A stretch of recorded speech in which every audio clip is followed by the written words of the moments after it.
ভাদ্র মাসে এই কাজ করতে পারলে টাকা পয়সা সম্পত্তির অভাব হয় না কখনো।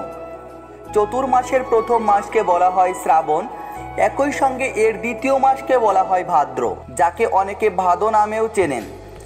এটা ঐশ্বরিক অনুগ্রহে পরিপূর্ণ।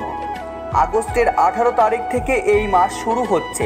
শাস্ত্র মতে ভাদ্র মানে যিনি কল্যাণ দান করেন, যেখানে ভাদ্রপদ মানেই ভালো ফল প্রদানের মাস। এই মাস মানুষকে উপবাস, ব্রত, নিয়ম, নিষ্ঠা মেনে চলে। ভাদ্র মাসে ভগবান গণেশ এবং শ্রীকৃষ্ণের আশীর্বাদে এই জন্য এই কাজগুলো করুন। ভগবান গণেশের আশীর্বাদ পেতে আপনারা এই মাসে তার পূজা করা উচিত। এর সঙ্গে হলুদ রঙের ভগবান গণেশ প্রতিষ্ঠা করুন। প্রতিদিন সকালে তাদের দূর্বা বা মোদক নিবেদন করুন। সারা মাস স্বাস্তিক থাকুন।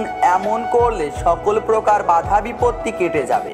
সেই সঙ্গে কৃষ্ণের আশীর্বাদ পেতে তার পঞ্চামৃত দিয়ে স্নান করান, আর এর মাধ্যমে আপনার সমস্ত ইচ্ছা পূরণ হবে। শিশুদের সুখ পেতে কৃষ্ণের জন্মোৎসবে অংশগ্রহণ করুন। আপনার আত্মবিশ্বাস বাড়ানোর জন্য আপনার উচিত শ্রীমদ্ ভগবদ্ গীতা পাঠ করা। এই মাসে লাড্ডু গোপাল ও শঙ্খ স্থাপন করলে গৃহে ধন সম্পত্তি সমৃদ্ধি আসে। ভাদ্র মাসের উপবাস। ভাদ্র মাসে অনেক উপবাস পালন করা হয়। এই মাসে গণেশ চতুর্থী ও গণেশ মহোৎসব পালিত হয়। এই মাসে শ্রীকৃষ্ণ, বলরাম এবং রাধা জন্মবার্ষিকী খুবই আনন্দের সঙ্গে পালিত হয়। একই সঙ্গে হরিতালিকা তিজও এই মাসে পড়ে, নারীদের সৌভাগ্যের উৎসব।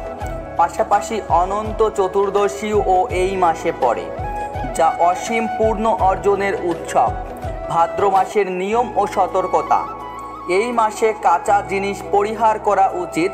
পাশাপাশি এই মাসে দই ব্যবহার সম্পূর্ণ বন্ধ করতে হবে।